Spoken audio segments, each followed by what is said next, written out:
Political मध्ये परिवर्तन होईल.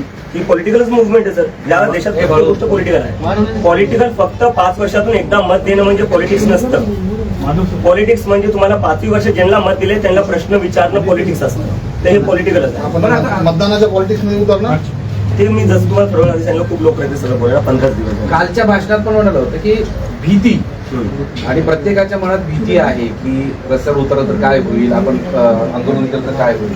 ती भीती अजूनही मनात आहे का? पुढं या भीतीला सगळं दूर करून पुढं एकसंघ मला काल वाटतं की युवकांनी उत्तर दिलेलं आहे, ते आता घाबरत नाही. आणि त्यामुळेच काल जंतर मंतरवर आपण एवढी गर्दी पाहिली, पूर्ण जंतर मंतर भरून गेलं होतं.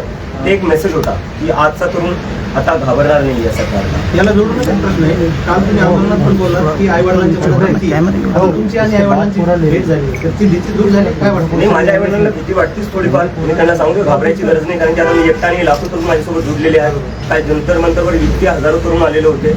आणि जे काही आई वडील बघत असतील मी त्यांना सांगू एक मेसेज त्यांच्यासाठी आहे. मला माहिती आहे जेव्हा तुमचे लेकरं काही राजकारणावर बोलत असतील किंवा सरकारला प्रश्न विचारत असतील तेव्हा तुम्हाला भीती वाटत असेल. तुम्ही लेकरांना सांगत असाल की काही बोलू नको, तुझ्यावर केस करतील किंवा तुझ्यावर काही आरोप लावतील किंवा तुला आत टाकतील. घाबरू नका. तुम्ही घाबरतात ह्या सरकारला प्रश्न नाही विचारत. त्यामुळे आज नीट CBSE सारख्या भानगडी होत आहेत आणि त्यामुळे आपल्या लेकरांचं जे भविष्य आहे ते उद्ध्वस्त होतं. जोपर्यंत आपण प्रश्न विचारणार नाही, जोपर्यंत आपले जे मुलं आहेत ते बोलणार नाही, तोपर्यंत हे सिस्टम काही नीट होणार नाही. सिस्टम नीट करायचं म्हणजे आधी आवाज उठवावाच लागेल.